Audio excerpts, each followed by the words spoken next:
하나, 둘, 셋, 넷.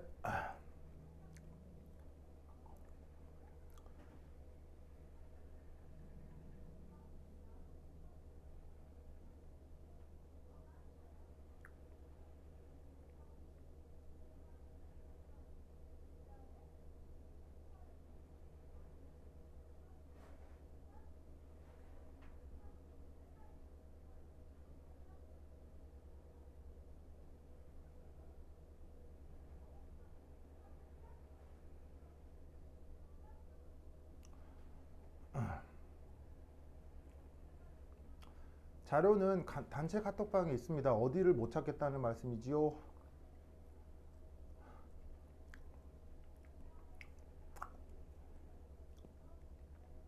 단체 카톡방이요. 현준, 단체 카톡방 들어가 봤어요?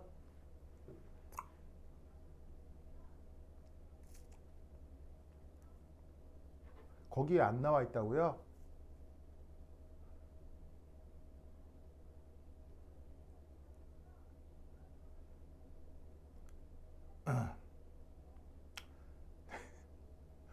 단체 카톡방에 자료가 없나요?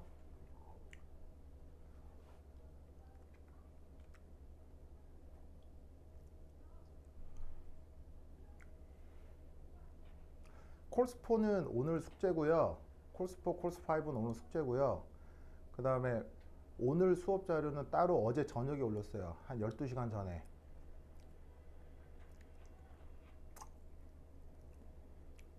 수업 과제는 수시로 바뀔 수 있습니다. 그리고 모든 자료는 전날에 공지가 되니까 단체 카톡방을 계속 보셔야 돼요. 학원에 연락해 봐야 그 학원에서 잘 모릅니다. 그러니까 학원에 연락해서 뭐 자료 어디 있냐고 여쭈지 마시고요. 항상 단체 카톡방을 보세요.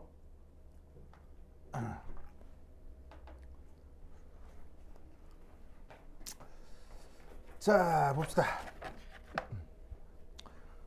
자, 앞서까지 그 뭐냐면은 그레이엄의 분출 법칙 얘기를 했고요. 그 다음에 분자 충돌 관련해서 한 가지가 더 있습니다. 자, 기체 분자가 누구끼리 충돌할 수 있다고 했어요. 두 가지가 있는데 바로 첫 번째는 기체 분자가 벽이랑 충돌하는 게 있고요.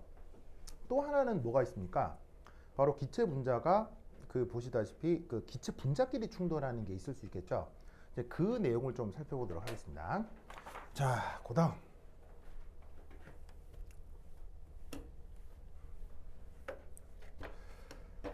자, 그다음 4.2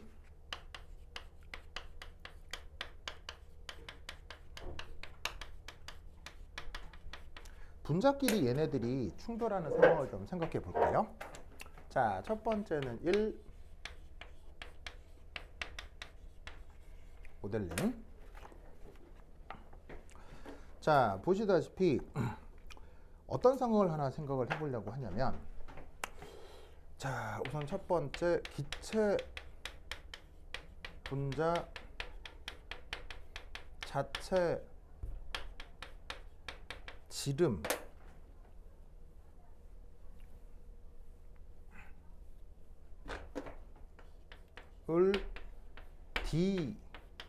D라고 하겠습니다. 그리고 이제 지름이라는 말을 쓰니까 분자를 이제 구로 이제 가정을 해보겠다는 얘기죠. 구형이 아닌 분자도 뭐 대부분이겠지만 편의상 구로 얘기를 해보겠습니다. 그럼 여기에서 이제 구가 이렇게 있다고 했을 때, 이 기체 분자, 요 놈의 지름이 D다.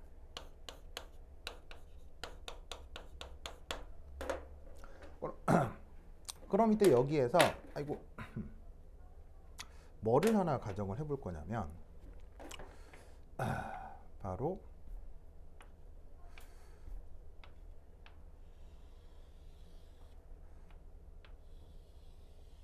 이 앞 이렇게 해서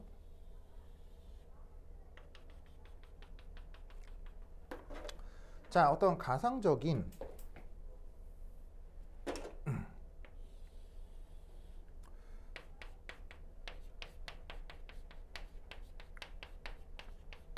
원기둥 요걸 하나 가정해 보겠습니다. 그래서 여기서 이제 중요한 게 바로 반지름이 D인 단면의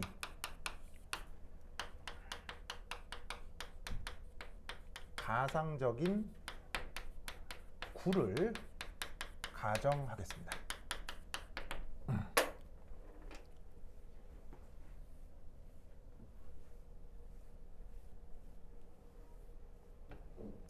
자, 그럼 여기서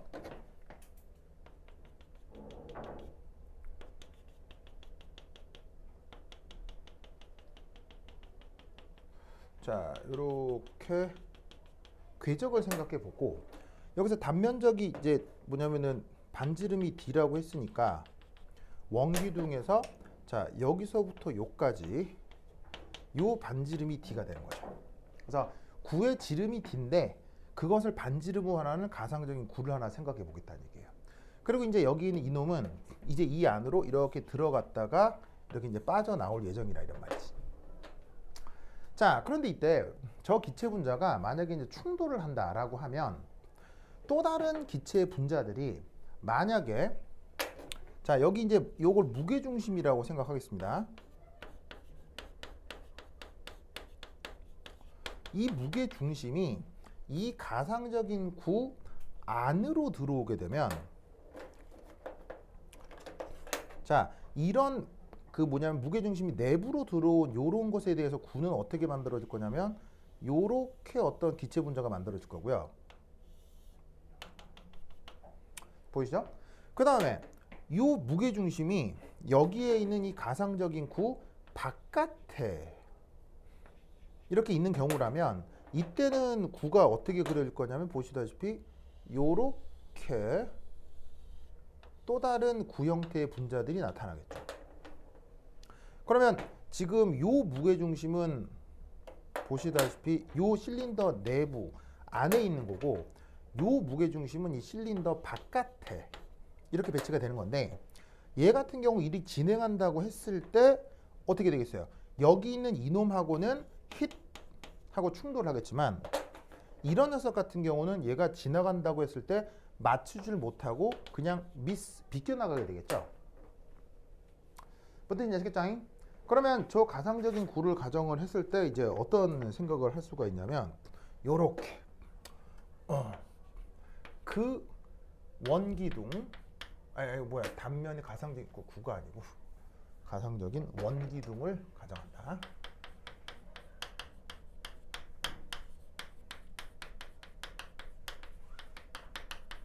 그래서 그 원기둥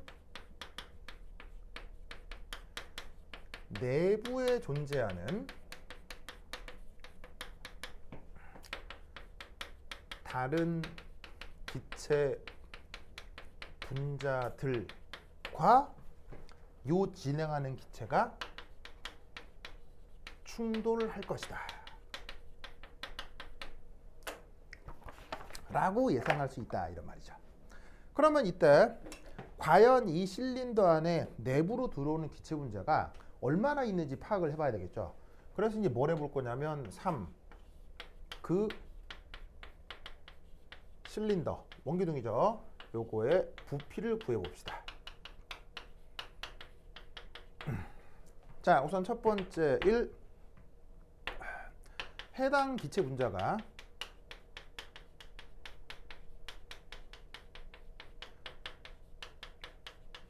평균 속력 V바로 시간 델타 t 동안 비행한다고 가정해 보겠습니다. 그 해당 기체 분자라는 게 바로 요놈이 움직이는 평균 속력이 V바 알겠죠? 그럼 그 V바로 시간 델타 t 동안 비행하면 여기서 L은 V바 델타 t 이렇게 표현이 될 텐데 이 L이라고 하는 게 바로 저 실린더의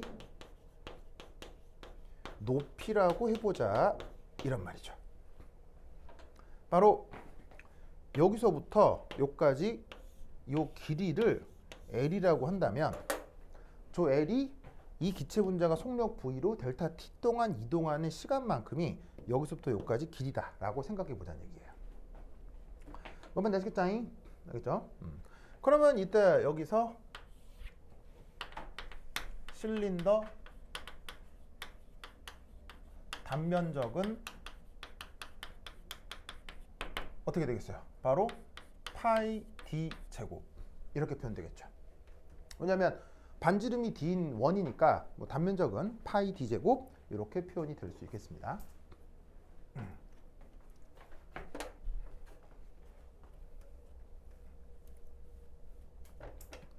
자, 그러고 나면 여기에서 저 실린더의 부피는 어떻게? 단면적에다가 저기 높이 이거를 곱한 게 되겠죠. 아시겠죠? 그러면 이것으로부터 네 번째 저 실린더 내부 기체 분자 개수 이건 어떻게 표현할 수 있겠어요? 바로 파이 d 제곱 곱하기 V바 델타 t 곱하기 V분의 L 이렇게 표현이 가능하다 이런 말입니다. 자, 여기에 있는 이만큼이 앞서 얘기했듯이 실린더 부피거든요. 거기에 뭐가 곱해진 거냐면 바로 개수 밀도가 곱해진 겁니다. 자, V는 뭐고 N은 뭐였어요? 바로 용기 전체 부피가 V였고요. 그 다음 내부 전체 입자 개수가 바로 N이죠. 그러니까 뭐냐면 그림으로 표현하자면 거대한 거시적인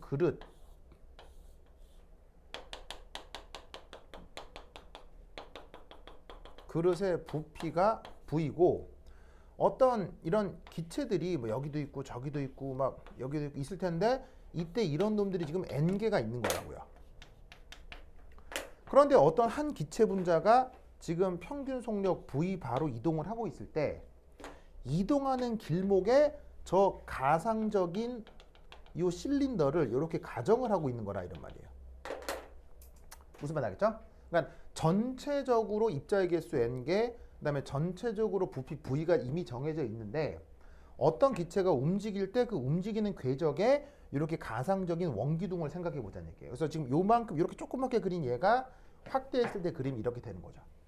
그러니까 이 조그만 실린더가 이 거시적인 그릇 안에 있는 거기 때문에 거시적인 밀도나 이 실린더 안의 밀도는 같겠어요, 다르겠어요? 밀도는 다 같다고 봐야지, 아시겠죠? 그러니까 밀도에다가 해당 부피를 곱하면 이 해당 부피 안에 있는 입자의 개수가 나온다는 얘기죠. 어떤 뜻인지 알겠죠? 알겠죠?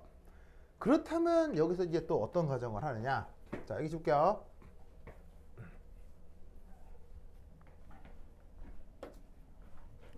다섯 번째, 기체 분자의 1초당 충돌 횟수는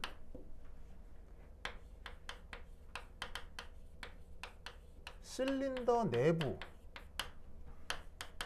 입자 개수에 비례할 것이다 라고 가정해 볼 수 있다는 얘기예요. 자, 뭔 말이냐면 이 안에 입자들이 있을 거 아니에요. 그렇죠? 그럼 이 안에 입자들이 뭐 한 개가 있을 수도 있고 두 개가 있을 수도 있고 뭐 10개, 100개가 있을 수도 있을 텐데 이 안에 입자가 많으면 많을수록 이 기체 분자가 입사했을 때 이 안에서 더 많은 충돌이 이루어질 수 있겠죠. 그래서 어떻게 되냐면 이런 식으로 계산한 입자의 개수와 실린더 내부 입자 개수하고 실제 여기를 입사하는 저 입자의 그 충돌 횟수가 비례할 거라고 생각하는 거예요. 알겠죠? 그래서 이때 여기서 Z는 비례한다. 뭐에? 파이 D 제곱 곱하기 V바 델타 T 곱하기 VN에 비례한다고 생각을 하는 거예요.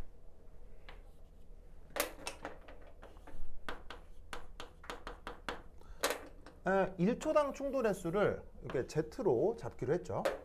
그것이 앞에서 계산한 입자 개수하고 비례한다. 그런데 이때 얘를 다시 한번 델타 T로 나누어 줍니다. 이유는 뭐냐면 바로 1초당 충돌 횟수니까 델타 T는 시간 델타 T만큼 지났을 때의 충돌이죠.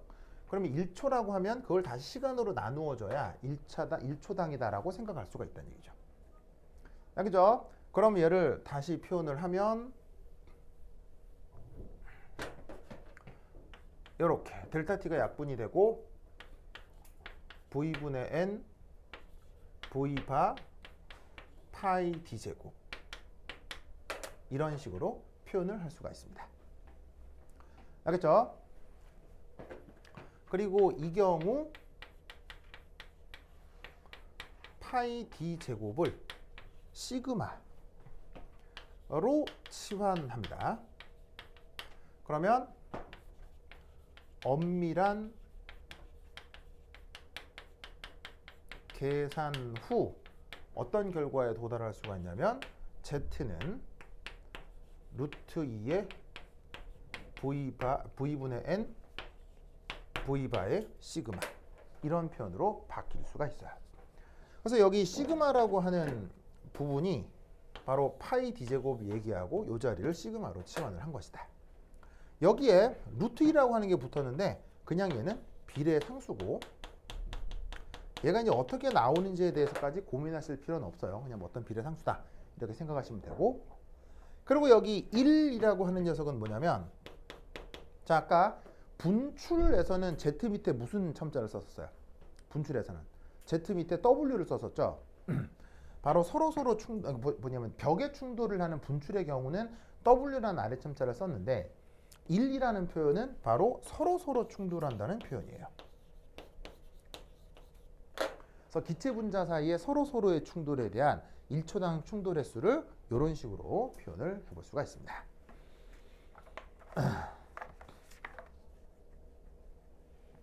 됐다. 이 생각을 잘 기억을 해둡시다.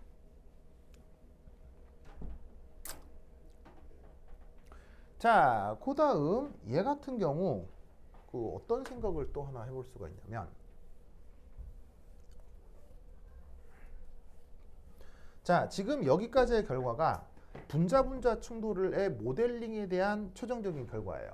분자가 어떤 그릇에서 충돌을 한다고 할 때 1초당 충돌 횟수를 이런 식으로 표현할 수 있다는 얘기죠. 그럼 이때 이 녀석을 조금 다른 의미로 좀 해석을 해볼 건데,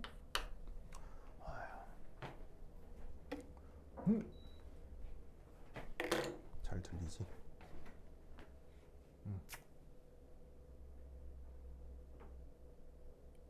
예. 예진아 잘 들려요? 이거 또 안 들린다고 막 그러면 안 되니까. 예진, 현준 잘 들려요?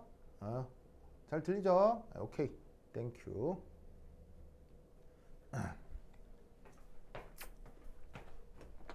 자, 그 다음 여기서 해볼 내용은 또 뭐가 있냐면 바로 Z1 인버스라고 하는 개념을 좀 생각해 보도록 하겠습니다. 얘는 충돌과 충돌 사이의 시간이에요. 자, 이게 무슨 말이냐? 여기서 표현한 Z1은 이거거든요. 이거. 근데 얘를 지금 뭐 한 거냐면 이 위에 보시면 역수를 취한 거예요. 역수. 그게 무슨 시간이다 라고 돼 있는데 이게 무슨 의미겠느냐? 자, 개념을 그냥 접근하기 어려울 때는 얘를 한번 들어보는 게 좋습니다. 만약에 어떤 시스템에서 기체가 1초당 충돌한 횟수를 실제로 뭐 측정하건 계산하건 했더니 요 정도 값이 나오더라. 그럼 여러분 잘 보세요. 요 Z의 단위는 뭐겠어요? 지환. 요 Z의 단위는 뭘까요? 뭐 측정을 했건 계산을 했건 단위는 무조건 뭐가 나와야 될까요? 바로 결이언이. 얘 단위는 뭐가 돼야 될까요? 바로 초의 역수가 돼야 되겠죠. 왜냐하면 1초당 횟수니까 1초 안에 몇 번이다 이런 식으로 물리량이 계속 나와야 된단 말이에요. 그래서 Z라고 하는 건 이런 식의 초의 역수의 단위 체계를 갖는 거예요. 그러면 이것의 의미는 어떤 것이냐? 바로 이렇게 해석을 할 수가 있다는 얘기죠. 바로 얘는 이런 경우는 1초 동안 바로 10번 기체 분자들끼리 들이받는다 라는 의미예요. 이 데이터의 해석. 그러니까 10 second inverse란 말은 기체 분자들끼리 1초당 10번 충돌한다 이런 말이거든요. 그럼 얘는 1초라는 시간 안에 그 안에 기체 분자들끼리 쾅쾅쾅쾅쾅쾅쾅 10번을 충돌한다는 얘기니까 얘를 뒤집으면 어떻게 되냐면 이 한 번 충돌 시에 0.1초가 필요하다 라는 얘기인 거죠. 무슨 뜻인지 알겠어요? 알겠어요? 그러면 이것으로부터 우리는 어떻게 된다? 처음 충돌로부터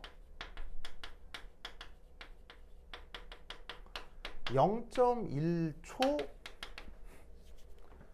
지난 후 다음 충돌이 일어난다 라고 생각해 볼 수 있다는 얘기예요. 무슨 뜻인지 아시겠죠? 알겠죠? 그래서 처음 충돌에서 0.1초 지난 후에 다음 충돌이 일어난다 라고 생각할 수 있습니다. 그래서 여기에 나와 있는 0.1초라는 이 숫자를 주어져 있는 이 값에서부터 어떻게 구한 거겠냐고요. 바로 이 경우 0.1초 역수, 그러니까 0.1초라고 하는 건 바로 Z1이 10 세컨드 인버스면 이 녀석을 역수 취한 것으로부터 구해낼 수 있는 시간이니까 앞에서 구한 이 Z를 역수를 취한 것이 바로 충돌과 충돌 사이의 시간이다 라고 생각하면 된다고요. 알겠죠? 알겠죠? 이 아이디어를 기억해 두시기 바랍니다. 그래서 이해할 수 있는 또 하나의 개념 중에 하나가 바로 세 번째 mean free pass라고 하는 개념입니다. mean free pass. 바로 평균 자유 행로라고 하고요. 우리말 번역은 보통 표기할 때는 그리스 알파벳 램다로 표현을 합니다. 그러면 분자 사이의 충돌로부터 저 mean free pass라는 컨셉이 있는데 이건 뭐냐면 개념상 이겁니다. 기체 분자가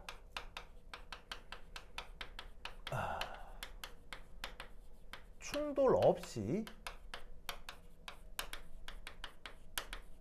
비행하는 시간, 요걸 mean free pass라고 합니다. 보시죠. 그러면 개념적으로 어떤 거냐면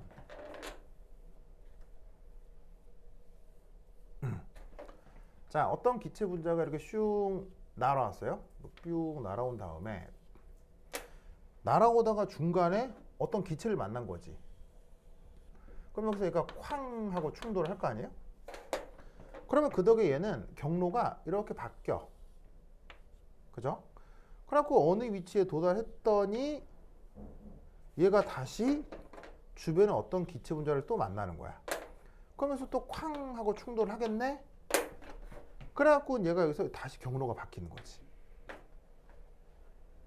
뭐 이럴 수 있잖아요? 그래서 슝 날아갔다가 쾅 충돌해서 바뀌고 또 쾅 충돌해서 경로가 바뀌고.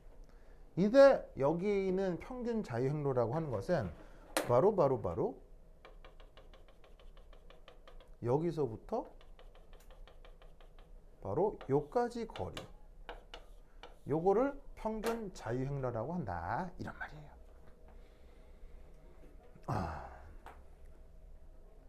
무슨 말 알겠죠? 그래서 충돌 없이 그냥 혼자 알아서 비행하는 시간을 평균 자유 행로라고 하는데, 그렇다면 여기서 이 평균 자유 행로란 두 번째 어떤 개념으로 생각할 수 있냐면 바로 충돌과 그 다음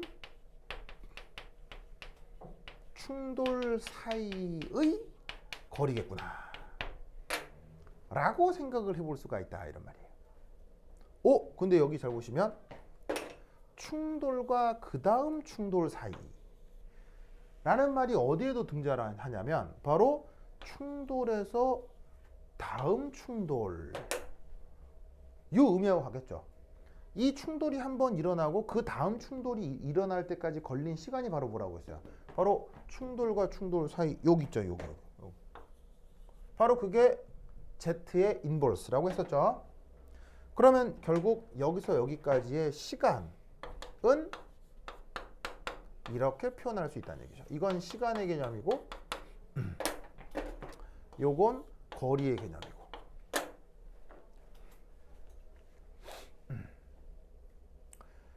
아시겠죠? 그렇다면 여기서 어떤 수학적 관계를 찾을 수 있느냐? 자, 여기 지우겠습니다. 여기 지우도 되겠어요? 여기 줄게요.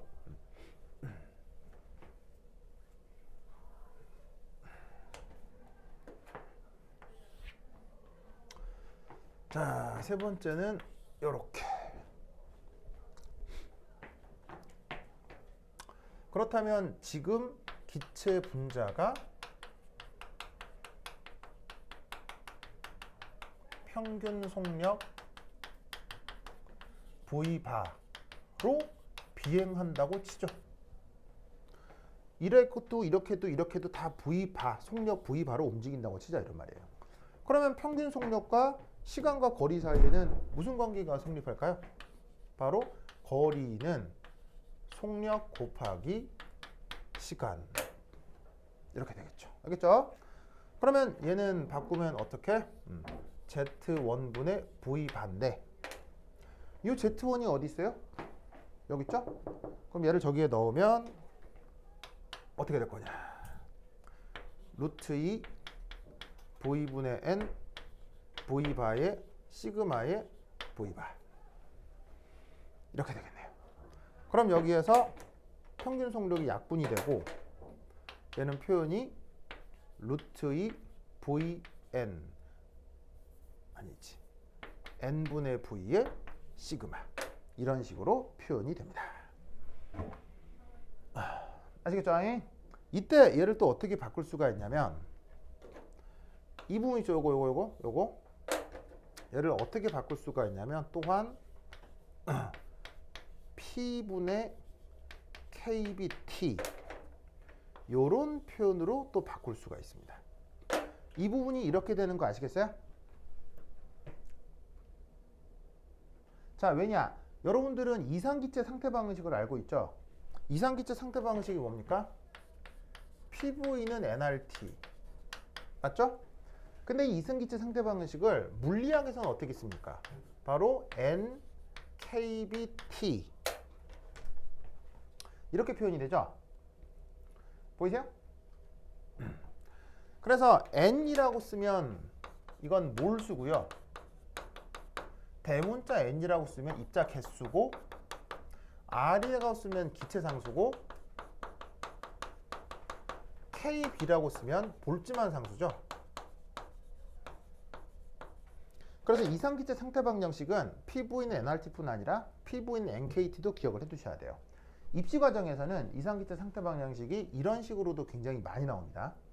그래서 PV는 NKT니까 PV는 NKT를 활용해서 이만큼을 이렇게 바꾸어 표현할 수도 있어요. 아시겠죠? 알겠죠? 자, 그러면 여기서 어떤 생각을 한번 해볼 수가 있느냐? 바로 1. 요 램다가 클수록 기체 분자 간 충돌은 잘 이루어지는 거예요? 잘 안 이루어지는 거예요? 자, 평균 자유행로라는 게 뭐라고 했어요? 기체 분자가 충돌 없이 비행하는 시간이라고 했는데 이 비행하는 시간이 크면 그러니까 이 충돌 없이 비행하는 시간이 길다는 얘기는 그만큼 분자들끼리 충돌을 잘 한다는 얘기예요? 잘 안 한다는 얘기예요? 그만큼 기체 분자 간 충돌은 잘 일어나지 않는다 라고 해석할 수 있겠죠? 무슨 말 알겠어요? 왜냐면 쾅하고 그 다음 쾅 할 때까지 오래 걸린다는 얘기니까 잘 충돌을 안 한다는 얘기일 거예요. 알겠죠?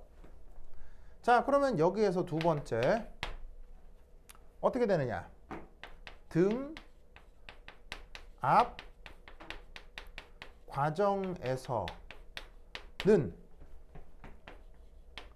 온도가 증가하면 요 램더는 증가하나요? 감소하나요?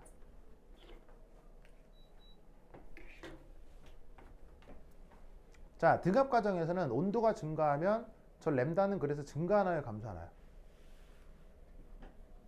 자, 뭐 특별한 게 아니고 여기는 요 수식 요걸 얘기하는 거예요. 자, 뭔 말이냐면 등압이니까 P가 압력이잖아요. 이게 일정하다는 얘기죠. 그죠? 일정하다는 얘기죠. 그러면 제가 일정할 때 루트 2도 일정하죠. 볼트만 상수니까 일정하죠. 시그마도 일정하겠죠. 왜냐면 기체 분자의 종류에 따라 기체 분자의 지름에 따라 결정되는 묘한 넓이니까 얘도 뭐 기체가 정해지면 정해질 거예요. 그래서 결국 압력만 일정하면 다 일정하기 때문에 온도가 커지면 얘도 커진다. 그래서 등압 과정에서는 온도가 증가하면 람다는 증가한다.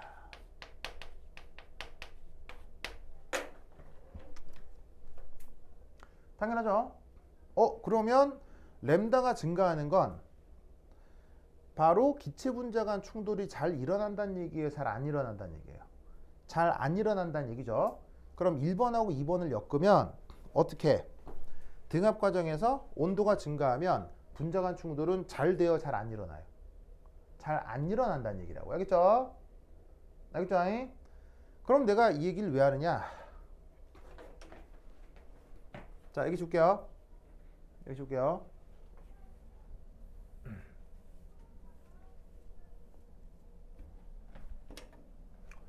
퀴즈 Z는 V분의 N V바 A에서 V분의 N 8RT 파이 M A. 자, 이 수식이 분자 충돌과 관련된 기본적인 수식이었죠. 자, 여기서 한번 봅시다. 온도가 증가하면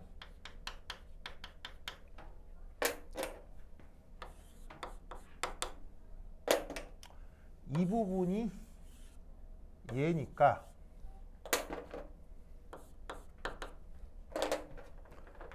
평균 속력이 증가하죠. 그럼 평균 속력이 증가한다는 얘기는 Z가 커진다는 얘기고요. 분자 간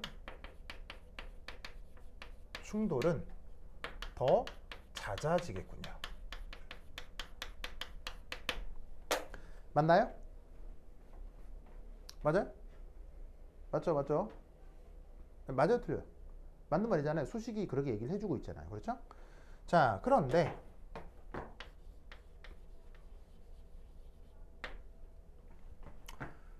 등압 과정에서는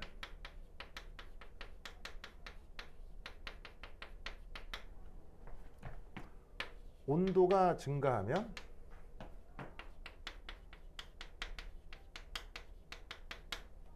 어떻게 되느냐? 램다가 커져서 분자 간 충돌이 잘 이루어지지 않습니다.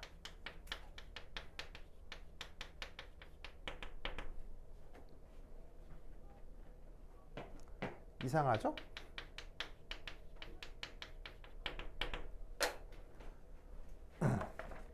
저 둘 사이는 어떤 관계가 있는 걸까요? 설명해 보시오.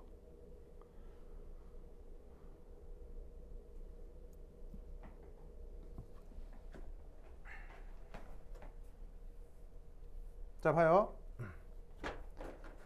첫 번째 얘기는 온도가 증가하면 충돌을 더 잘한대요.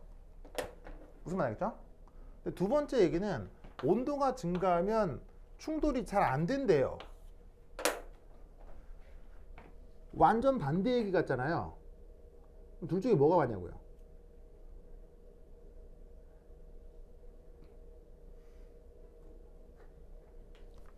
저 어떻게 해결해야 되겠어요?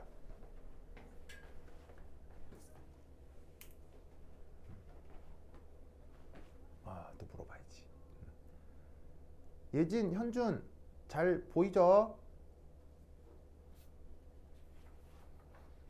잘 보이고 있죠?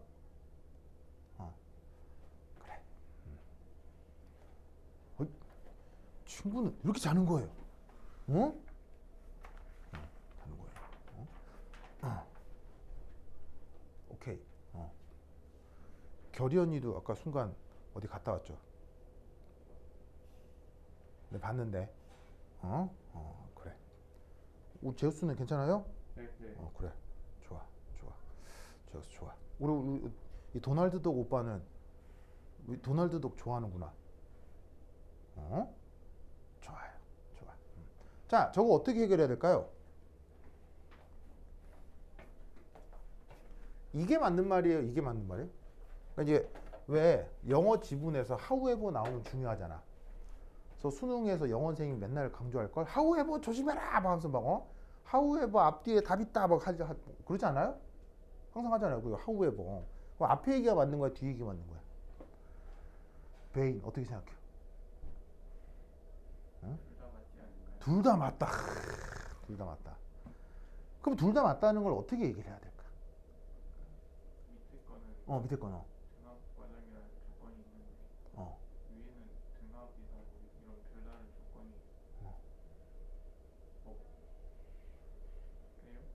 없네요? 없네요. 네. 없네요. 저기 재환이 아니 지환이 아니 변후 뭐더라? 민재 윤재 써나 윤재 그다음에 지환이 윤재 지환 그래. 윤재는 저거 어떻게 생각해요? 지금 자다 일어나 정신 없죠? 저 두 가지 효과 중에서도 우선 쪽으로 기울는 거. 우세한 쪽이 있을 것 같다. 자, 뭐냐 이겁니다. 여기 줄게요. 내준다. 짜자자잔.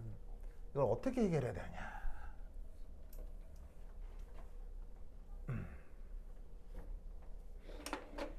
자, 이것에 대한 해결은 이겁니다. 온도에 대한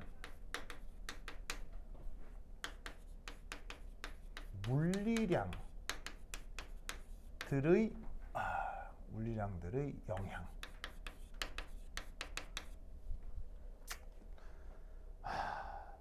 이제 거꾸로 써야 되나? 그러니까 물리량에 대한 온도 영향.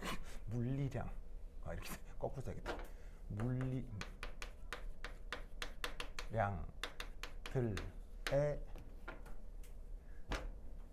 대한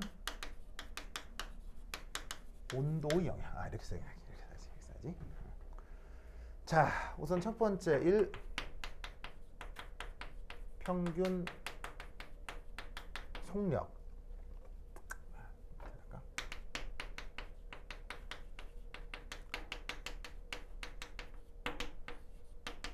이게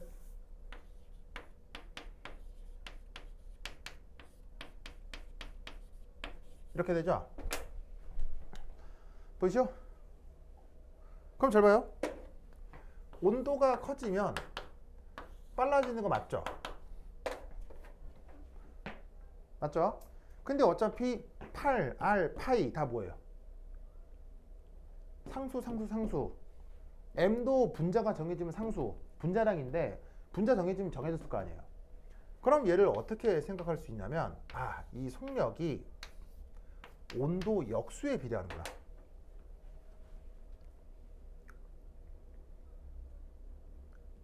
냠냠.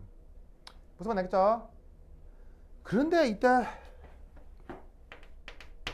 부피, 물론 이상기체라 하면 V는 P분의 nRT일 거란 말이에요. 저런 식으로 쓸 수 있죠. P분의 nRT니까 뭐 NKT로 써도 되지만 뭐 하여튼 저렇게 쓸 수 있죠. 그럼 이때 여기서 어차피 이만큼은 상수죠. 뭐 몰수도 정해질 수 있을 거고 기체상수도 정해져 있다고 치자 이런 말이에요. 그럼 이때 얘가 등압 조건이라고 하죠. 등압.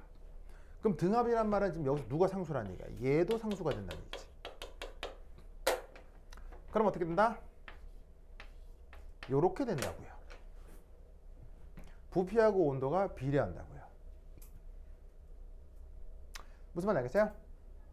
그러면 얘를 어떻게 해석을 해야 되느냐?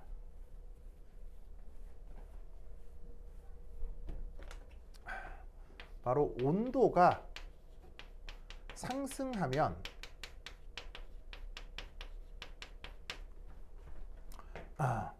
분자의 속력이 커져요. 그런데 등압 조건의 경우는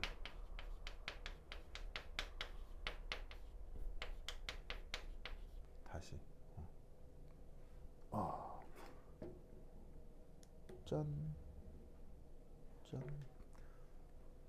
얘들아 잘 들려요? 하나 둘 셋 넷 하나 둘 셋 넷 잘 들죠? 잘 들죠? 잘 들죠? 오케이 좋아 잘 들죠. 교련이 고마워요. 그래 하긴 그래 좋아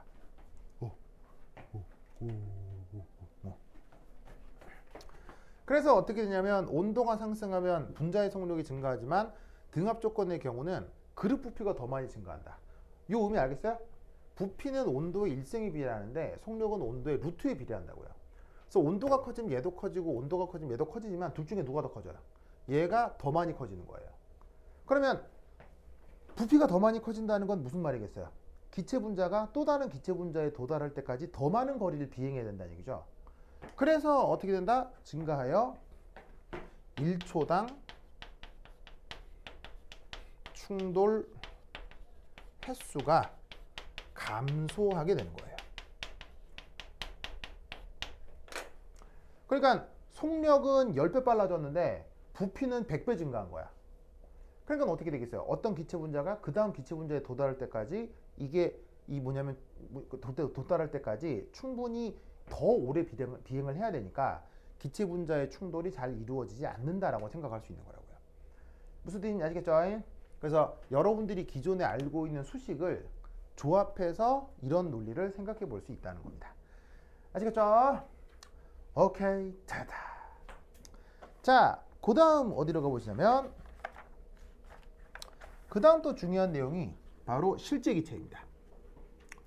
보이죠? 실제기체. 실제기체는 그 16페이지 5챕터부터 실제기체 소개가 되는데 사실 뭐 실제기체는 교재 보시면 아시겠지만 뭐 있는 게 없어요. 다 백지여가지고 그냥 뭐 교재가 없어도 상관없습니다. 그래서 제가 그냥 쭉 필기로 내용 전개를 하도록 하겠어요. 계속 붙여서 하면 되게 좋겠는데 이게 배터리 때문에 또 한 10분 쉬었다 하도록 하겠습니다. 화장실 갔다 오세요. 배터리 미치겠어 진짜. 배터리